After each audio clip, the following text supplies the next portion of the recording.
The art of letting go, focus on yourself and reclaim your peace. There's a hard truth most people never say out loud. You are the one carrying what's breaking you. It's not just life. It's what you're holding on too long after it's time to let it go. You carry relationships that no longer grow. You carry expectations that no longer serve. You carry fears that never belonged to you in the first place. And then you wonder why you feel tired all the time. Why joy feels distant. Why even when everything seems okay, something still feels off.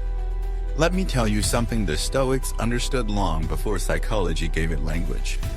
Peace is not something you find. It's something you uncover by letting go of what clouds it. We live in a world obsessed with more. More success. More love. More productivity. More attention. But the Stoics flipped that idea on its head. They believed that the path to freedom wasn't about accumulating. It was about releasing. Releasing the need to be loved by everyone. Releasing the desire to control every outcome. Releasing the pain you keep replaying in your mind. In that empty space, after letting go, you meet yourself. The real you. Unburdened. Undistracted. Unapologetically whole. Let me say this clearly. You don't need to add more to your life. You need to remove what's weighing you down. And that begins with one of the hardest things of all. Letting go of the need to be loved. Yes, that one. Because whether we admit it or not, most of us are driven sometimes quietly, sometimes desperately by the hunger to be accepted, to be liked, to be validated, to be seen. You change your tone to fit in. You silence your opinions to avoid conflict. You live a life half-minded designed by others so they'll clap. But deep down, the applause feels hollow. Because you know the performance isn't who you are. Marcus Aurelius said, you have power over your mind, not outside events. Realize this, and you will find strength. If someone loves you, they love their version of you. If they reject you, they reject their projection of you. But you remain unchanged. So what if you stop twisting yourself into shapes that others approve of? What if you decided to be whole instead of light? It sounds freeing, but it's terrifying, right? Because once you stop seeking approval, you're left with a bigger question. Do I approve of myself? That's the real fear. But it's also the real key. Because when you finally give yourself the love you've been begging the world for, you become untouchable. Let me give you an image. Your life is a canvas. You are the artist. But if you keep changing your painting, just because someone frowns, or disagrees, or walks away, what kind of art will you create? It won't be yours. It'll be a mosaic of compromises. You'll stand before it someday and not even recognize your own life. So let me ask you, if you stopped needing anyone's love, what would you create? What would you say? How would you live? You see, letting go of the need for love doesn't mean pushing people away. It means anchoring so deeply into yourself that their love is a gift, not a requirement. And ironically, the more you stop needing approval, the more magnetic you become. Because people are drawn to authenticity, to presence, to those rare souls who don't beg for acceptance because they've already accepted themselves. You don't need to become louder. You don't need to explain yourself more. You need to stand still and let the noise pass around you. That's not detachment. That's inner command. There's a story I always think about. Franz Kafka the quiet, tormented writer created some of the most brilliant literature of his time. But he never craved fame. In fact, he asked for his work to be destroyed after his death. It was a friend who preserved and published it. Kafka was chasing applause. He was writing from truth. And look at the legacy that left behind. So again I ask, if you no longer needed the world to clap, what would you dare to do? Maybe you'd finally slow down. Maybe you'd finally speak up. Maybe you'd finally rest. Or maybe, just maybe, you'd finally choose yourself. That's what letting go does. It doesn't shrink your life. It shrinks the noise so you can finally hear your own voice again. And when that voice returns, it doesn't say, "Am I good enough?" It says, "I'm here. I'm ready. Let's begin." You may still be scared. You may still feel alone sometimes. You may still crave love. That's human. But no, you know better. You don't need them. You are whole. You are worthy. And you are already enough. This is only the first step. Because once you let go of needing to be loved, you'll start to see how much else you've been clinging to unnecessarily. Like the pressure to know everything, to control everything, to win every argument, to fix what was never yours to fix. But we'll get to that. For now, here's what I want you to sit with. Who are you without the craving to be loved? What kind of life would you live if you stopped performing? Start there, and watch everything else start to fall into place. Stop trying to change them, free yourself instead. Let's talk about control. Not the obvious kind: schedules, decisions, routines. I mean the subtle, silent control you try to place on other people. You think you're helping. You think you're guiding. You think you're protecting them or the relationship. But the truth is, you're trying to change them. To make them see it your way. To get them to grow faster. To stop hurting you the way they always do. And every time they don't change, every time they fall short, you feel it. Frustration. Disappointment. Exhaustion. Why?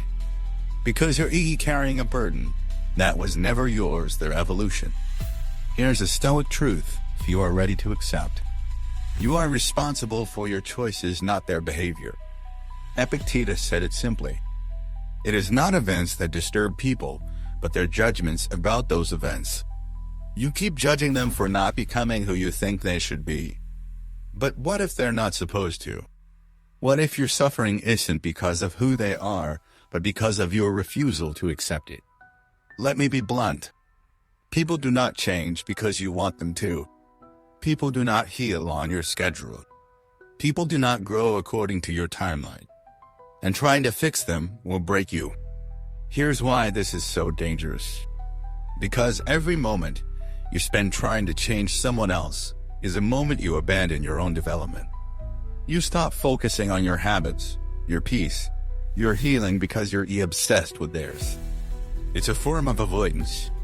It gives you the illusion of purpose while pulling you further from your own path. Think of it like this. You're climbing a mountain. Halfway up, you see someone behind you struggling. Naturally, you reach back. But instead of offering support, you stop climbing entirely. You turn around. You try to carry them. You try to convince them to keep going. You try to explain why the summit matters. But they don't move. Now you're stuck. Neither of you is rising. That's what happens when you pour all your energy into someone else's growth while neglecting your own. It's not compassion. It's co-minus dependence. So here's what the Stoics would tell you. Help if you can. Encourage if you must. But keep climbing. You cannot force someone to change. But you can inspire them by becoming the clearest, calmest, most grounded version of yourself. Let your presence do the work. Because when you release the need to control others, something incredible happens. You free both of you. Them from the weight of your expectations, and you from the agony of waiting. Waiting for them to apologize. Waiting for them to change. Waiting for them to wake up. It's over. Not because you gave up on them, but because you finally chose your own life. Marcus Aurelius wrote, "Waste no more time arguing what a good man should be. Be one." That's the move. Stop debating how people should act. Stop hoping they'll suddenly understand you. Stop waiting for them to return the energy you've given. Instead, become centered. Become focused. Become someone so in tune with themselves that the chaos of others no longer disturbs your peace. Let me give you a real minus world example. There was a woman named Lena. She spent 5 years in a relationship trying to change her partner. He was kind, but emotionally distant. Promised change, but never followed through. said the right things, but never became the right person. Lena read every article, watched every video, had the same conversations over and over. She kept thinking, if I love him right, I'll grow.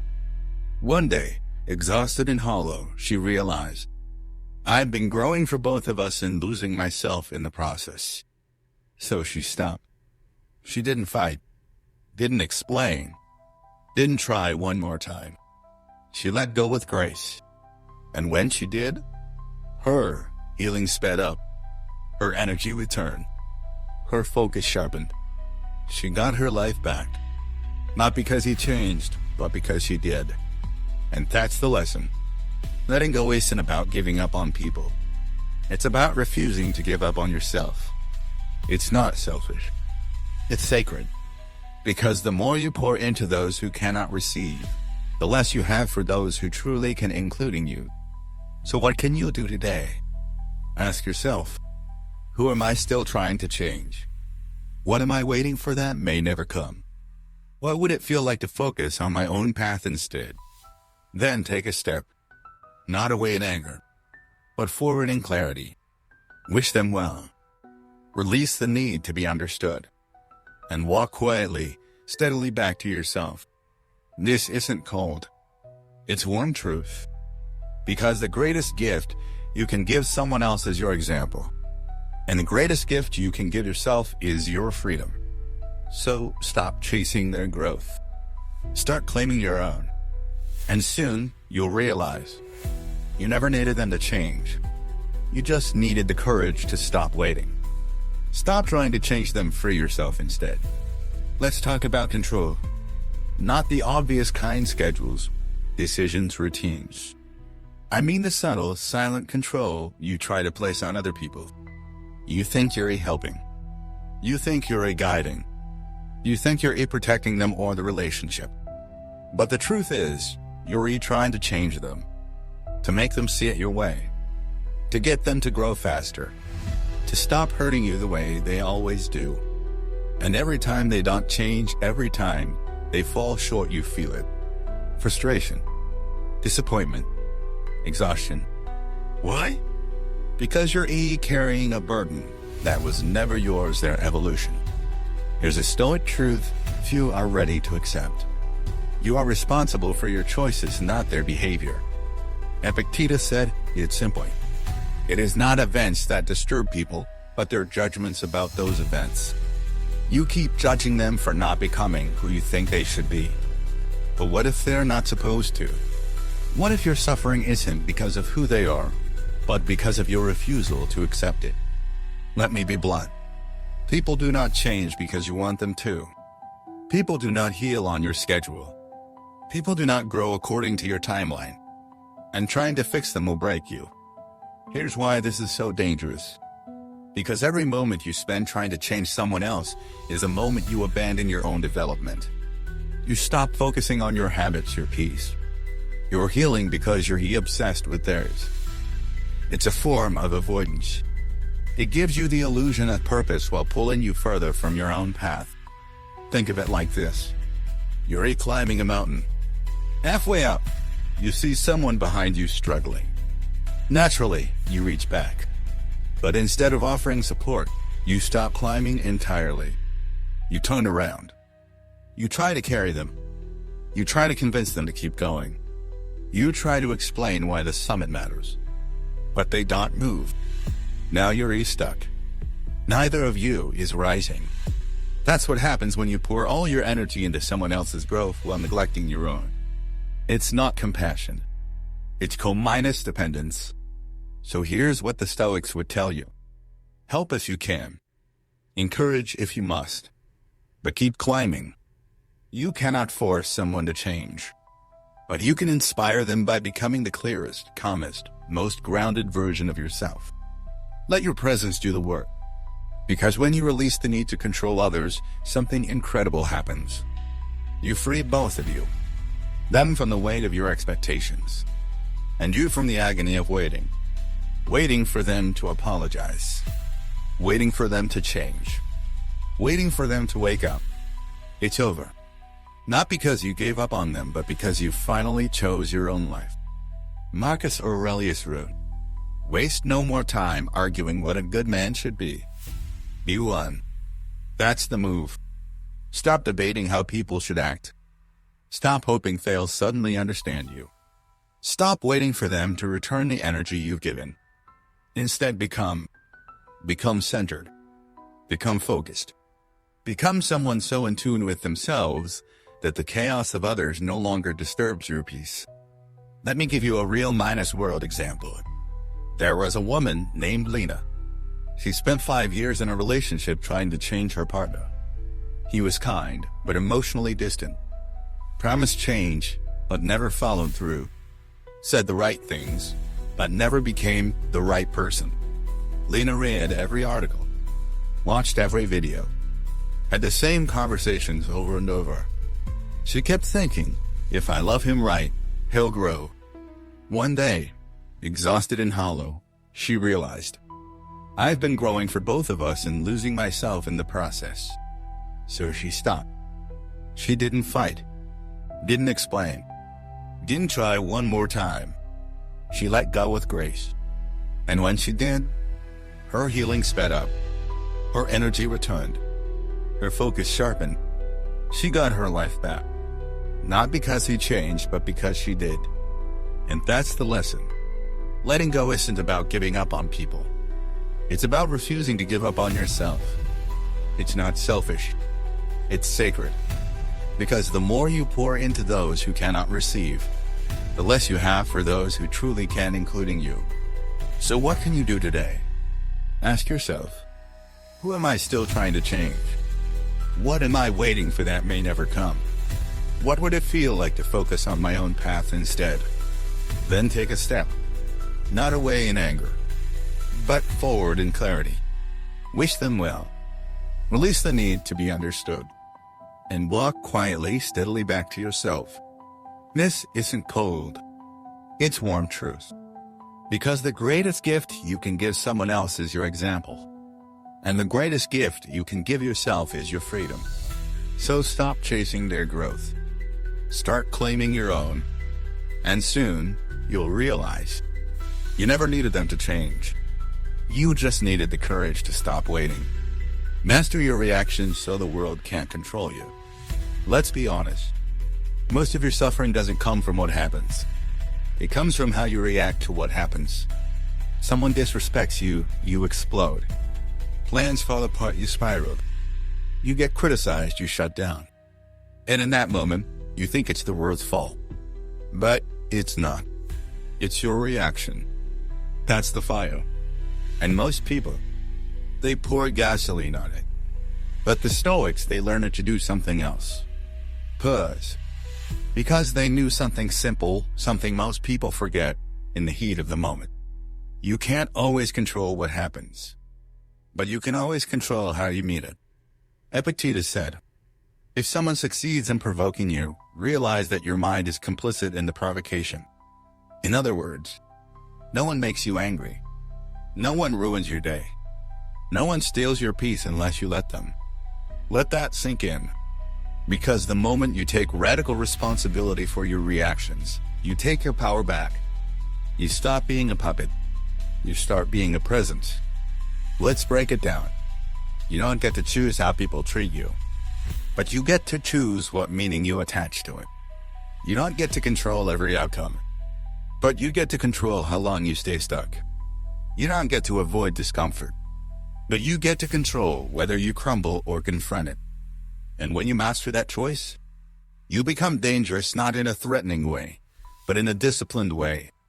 Because nothing unsettles people more than someone who cannot be rattled. Picture this. You're in an argument. Someone's yelling. They want a reaction. They want chaos. They want to pull you in. But you don't rise. You don't retaliate. You stay calm. Not passive clear. You speak with precision. You move with composure. You exit without drama. That's emotional mastery. And it shifts everything. Because when you no longer react, people don't know what to do with you. They expect your buttons to work. but you've rewired them. Now, let me give you a metaphor. Your emotions are like horses.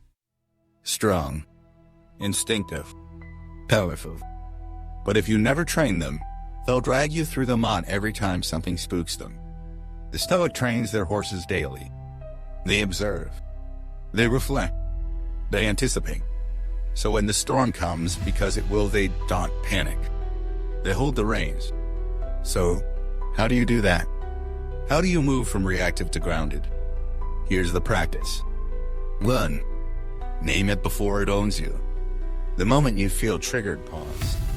Say it silently, this is anger. Or this is fear. Or this is insecurity. Naming the emotion puts space between you and it. You're no longer the flame. You're the observer of the flame. And from that space, you get your choice back. 2. Ask the Stoic question, is this in my control? If yes, sir. If no, release. Don't rehearse it. Don't replay it. Don't retell it to 10 people hoping it changes. If it's not in your control, it's not your burden. That one practice alone can transform your inner life. 3. Don't speak when your inner weather is storming. Make it a rule. If you're flooded with emotion, wait. Give yourself 10 minutes. Take a look. Breathe deeply. Write it down, then read it later. If it still feels true, speak it. But most of the time, you'll see it was a passing cloud, not a truth. That's what Stoics understood. Most emotions lie. They scream, this is forever. But in truth, they're temporary visitors. And when you treat them that way, they stop owning you. Let me tell you a story. There was a woman named Shira, corporate leader, highly respected, but privately impulsive. She'd lash out in meetings, send long, emotional texts, regret every outburst.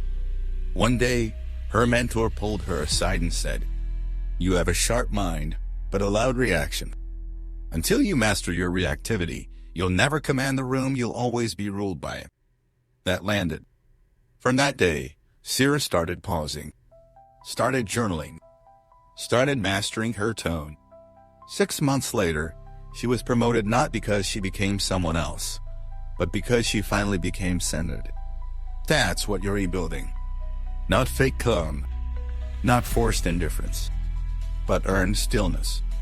A mind so trained it doesn't flinch. A heart so steady it doesn't chase revenge. A presence so rooted it doesn't crumble when tested. So let me ask you, what reaction has ruled you lately? Anger? Jealousy? Defensiveness? What would it look like if you paused instead? What would your life feel like if your peace was no longer negotiable? That's the invitation here. Not to suppress what you feel, but to choose how you respond. That's the essence of Stoicism. And that's the kind of control no one can take from you. So from now on, when the world shouts, stay silent. When your ego rises, breathe deeper. When your buttons are pushed, smile softly and hold the reins. Because in that space, between trigger and response, you become sovereign. And nothing is more powerful than a human being who owns that space. Heal the betrayal without becoming bitter. There's a particular kind of pain that cuts deeper than most. It doesn't bruise the body. It doesn't show up in X- rays. But it lingers in your chest, in your voice, in your choices. It's the pain of betrayal. The moment someone you trusted hurt you. The friend who vanished when you needed them most. The partner who lied. The family member who never saw your worth. And if you've ever felt that, then you know. It doesn't just hurt. It shakes your foundation. It rewrites your sense of safety. It makes you question your judgment. How could I not see it? But here's what no one tells you. It's not the betrayal that breaks you. It's what you choose to do with the pain afterward. You can let it harden you. You can let it shut you down. You can let it turn you into someone who no longer trusts, no longer hopes, no longer opens. You can heal. You can grieve with honesty. You can learn the lesson without building walls around your heart. You can let the pain shape you but not shrink you. And that's what Stoicism teaches us. Not to suppress pain, but to process it with power. Seneca said, "You act like mortals in all that you fear, and like immortals in all that you desire." In other words, you fear pain like it will last forever. You chase pleasure like it will never end. But both are temporary. So is betrayal. Yes, it was real. Yes, it was unfair. But no, it does not need to define you. Let's break this down. Step 1, feel it. Fully. Stoicism doesn't mean emotionalism. It means honest. If you're angry, say it. If you're grieving, admit it. If your heart is cracked open, sit with that truth. Don't dress it up in toughness. Don't rush into lessons before you felt the loss. This isn't weakness. It's processing. And processed pain becomes wisdom. Unprocessed pain becomes poison. Step to separate the pain from the person. They hurt you, yes. But if you carry them in your thoughts every day, if you replay their actions like a movie you can't stop watching, then you're hurting yourself now. They betrayed you once. Don't betray yourself 1,000 times by reliving it. Ask yourself, am I loyal to the wound? Or am I loyal to my healing? Step 3, forgive not to free them, but to free you. Forgiveness is often misunderstood. It doesn't mean saying what happened was okay. It doesn't mean allowing them back in. It doesn't mean you owe them anything. It means you no longer carry the weight of vengeance, bitterness, and silent war. Because that weight, it doesn't punish them. It punishes you. Marcus Aurelius wrote, "The best revenge is to be unlike him who performed the injury." In other words, you win when you stay soft in a hard world. You win when you refuse to let their actions write your future. You win when you move on not because you're weak, but because you're strong enough not to stay stuck. Let me give you a real story. A man named Caleb was betrayed by his business partner. Stole clients. Stole money. Lied to his face. Caleb lost everything. For years, he obsessed over it. Talked about it. Built his identity around it. Until one day, his mentor said, "You're not angry at him anymore. You're angry that you built your life around him even in absence." That hit deep. So Caleb started rebuilding. Quietly.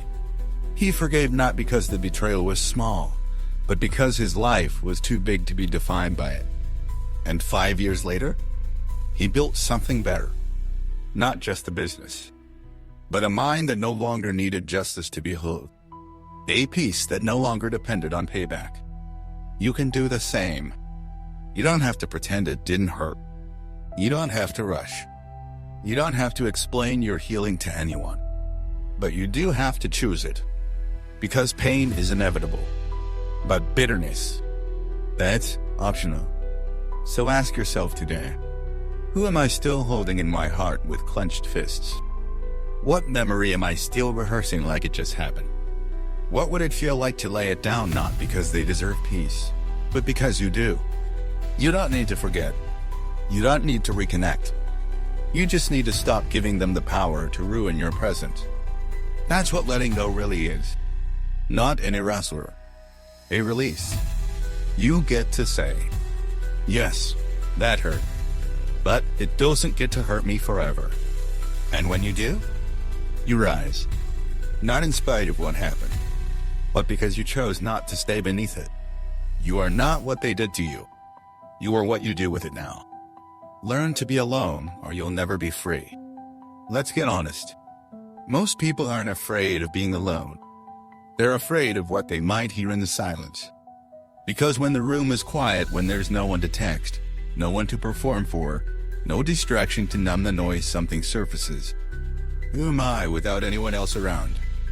It's a question many avoid their entire lives. They fill the silence with relationships they've outgrown. They stay in conversations that drain them. They attach to people out of habit, not alignment. All because solitude scares them. But here's what the Stoics understood, and what most of the world forgets. If you can't sit with yourself, you'll never stop looking for someone to complete you. And that's not love.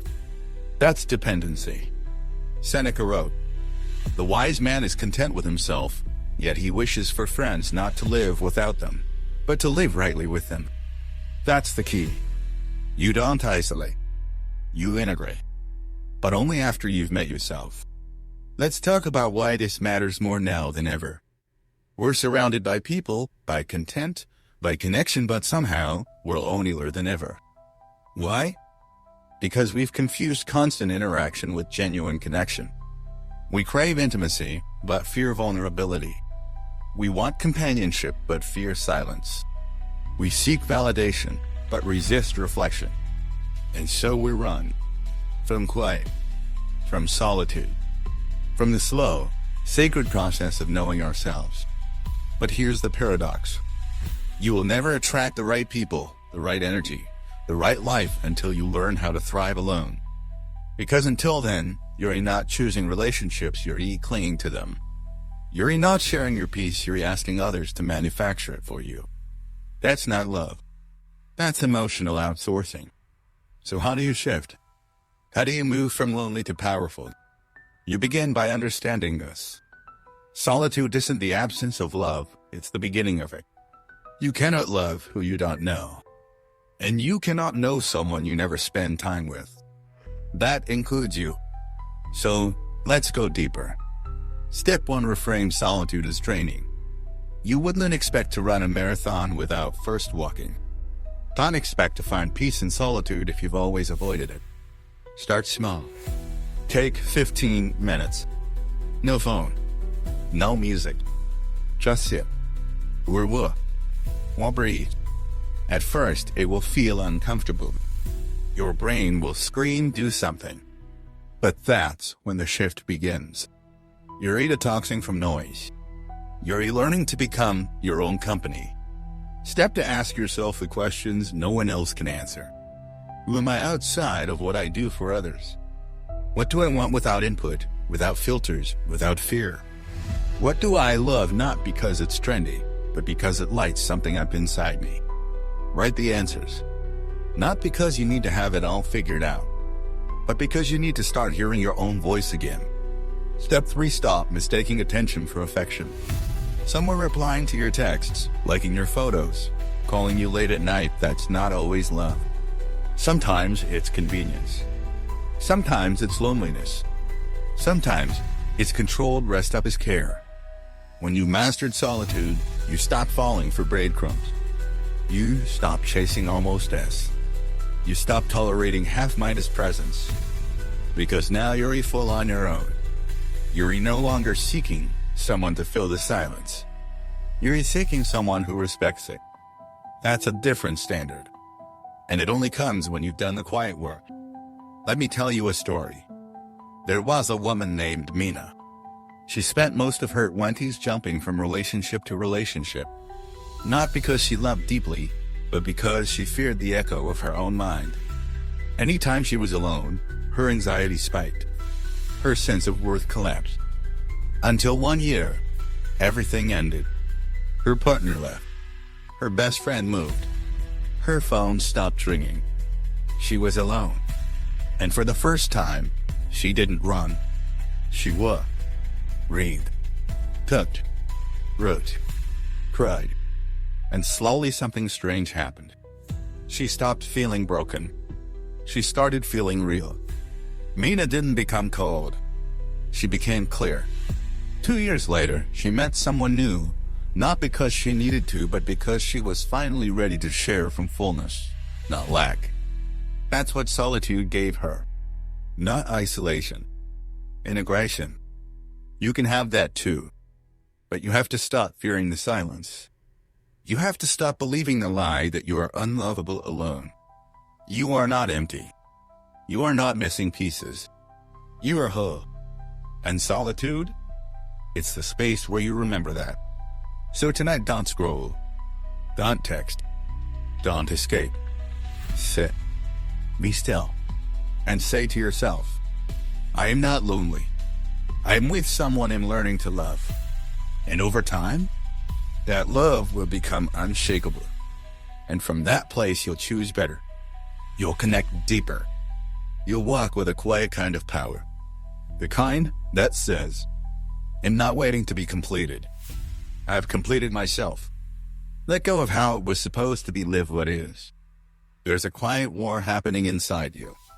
Between the life you planned and the life you have. You had a picture in your mind of where you'd be by now, who you'd be with, how things would look, how things would feel. And somewhere along the way, it didn't happen.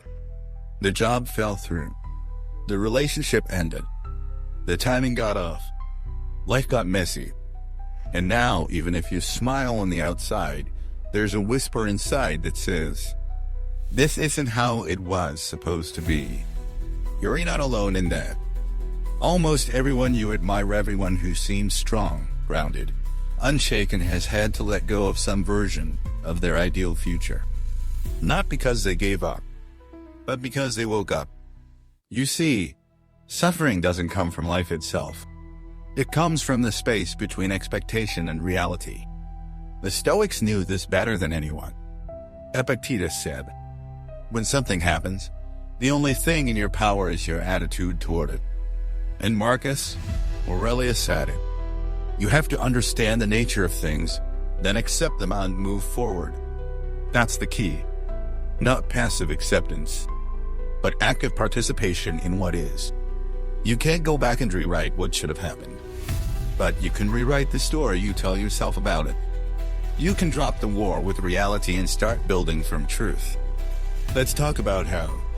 Step 1. Grieve the version of life you imagined. Yes, grieve. It's okay to mourn the life you thought you'd have. That doesn't mean you're weak. That doesn't mean you're stuck. It means you're human.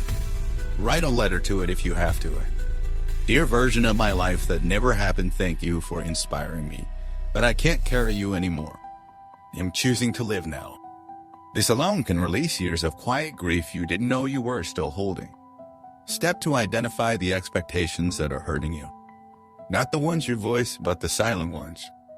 I should be further along. They should understand me. This should have worked out. Every should is a judgment, and most of them are inherited, not chosen. From culture, from family, from comparison. Question them. Are they yours? Or are they invisible scripts you've been following without ever reading? Step 3. Replace why me with now what? When things fall apart, we often ask, why did this happen? But that question rarely heals. A better question, the Stoic question, is now that this has happened, what will I do? Because growth isn't about avoidance. It's about adaptation. You become strong not by controlling life, but by dancing with its chaos.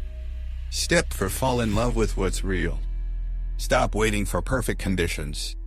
Stop romanticizing the past. Stop resisting what's in front of you. Look around. What are you missing because you're busy staring at the door that closed? Maybe there's beauty here. Maybe there's freedom here. Maybe this isn't the life you planned, but it's the one that's trying to find you. Let me tell you a story. There was a man named Elias. He was supposed to be a doctor. That was the plan. Everyone knew it. He got the grades, the degree, the job. And then he burned out. Couldn't sleep. Couldn't breathe. Quit. And for a year felt like a failure. He kept thinking that I was supposed to. Until one day, a stranger said something simple. What if that life was the dress rehearsal? What if this unknown, this uncertainty is the real performance? That changed everything. Today, Elias is a teacher, a coach, a healer of a different kind, and happier than he ever was in the right path. Because he let go. He stopped clinging to the life he was supposed to have, and started living the one unfolding in front of him. You can do the same, but you have to stop punishing yourself for your path. You have to stop measuring your progress by timelines you didn't create. You have to stop asking life to fit your map and start letting the road teach you. That's not giving up. That's evolving. That's trusting that maybe, just maybe, life knows something you don't. So take a breath. Look around. You might not be where you plan to be, but maybe you're exactly where you need to be to begin again. Let go of the story. Return to the moment and live it not as a consolation prize, but as the main event. Because this is your life. Not the edited version. Not the imagined one. But the real, raw, beautiful, imperfect, sacred one. And it's waiting for you to stop dreaming of something else and finally say, I'm here now. Let's live this. You are already enough, now live like it. If you've made it this far through the letting go, the silence, the solitude, the fire of emotional honesty, then there's only one thing left to say. You don't need fixing. You need remembering. You've spent so much of your life searching for peace in other people, searching for confidence in accomplishments, searching for validation in numbers, titles, faces, praise. And maybe, just maybe, you've started to realize what you were looking for out there has always been waiting inside. That's what Stoicism leads you back to. Not perfection, presence, not detachment, discernment, not apathy, acceptance. Seneca said, you act like mortals in all that you fear, and like immortals in all that you desire. But the goal is not to be afraid of life or death. The goal is to meet it, fully awake. You don't need to become more. You don't need to earn your worth. You don't need to prove your value. You need to live with what you already are. Aware, disciplined, kind, still, unshaken, alive. You see, most people live their whole lives reacting to fear. Fear of rejection. Fear of missing out. Fear of not being enough. But you've come face to minus face with those fears and your ease still standing. You've stopped chasing people who don't choose you. You've stopped watering plants that don't grow. You've stopped trying to outrun the silence. You've come home. And now, something has changed. Maybe others won't see it, but they'll feel it. They'll feel it in the way you walk into a room, not louder, but clearer. They'll feel it in how you speak, not to impress, but to express. They'll feel it in how you live, not for applause, but for alignment. And here's the wild part. You no longer need to be understood. You no longer need everyone to stay. You no longer need the world to validate your path. Because you've already chosen it with full clarity, full presence, full power. Let me remind you what you now know. You've learned to let go, not in resentment, but in reverence. You've learned to stop controlling, not out of weakness, but out of wisdom. You've learned to stop reacting, not to be passive, but to be precise. You've learned to stand alone, not because you hate people, but because you finally love yourself. And from here, you build. You love deeply, but don't chase. You show up boldly, but don't perform. You speak softly, but carry weight. Because you've become what the world rarely understands. A human being who doesn't need permission to be whole. A soul that no longer waits for clarity, it creates it. A presence that shifts the room, not with volume, but with alignment. So what now? Now you walk forward, not hoping life gets easier, but knowing you've gotten stronger. Now, you move not with fear of failure, but with love for becoming. Now, you live not someday, but today. Every moment, every breath, every decision, a quiet, powerful declaration that says, I am here, I am ready, and I no longer fear my own light. And if this message moved you, if something inside you stirred, awakened, realigned, don't keep it to yourself. Sure, not because you need approval, but because someone out there is still lost in noise, still performing, still chasing, still waiting for someone to tell them, you're already enough. Now go live like it. This isn't the end of the journey. It's the moment you stop wandering and start walking. Eyes open, head high, heart full. Because now you know, you're not here to be liked. You're here to be lit from within. unapologetically, unshakably, unstoppably. We are currently giving away a free ebook, 12 Stoic lessons that will change your life. To receive your gift, simply follow the channel and leave a comment that says, "I have followed," or "I would like to receive the gift." We will reply with the download link directly below your comment.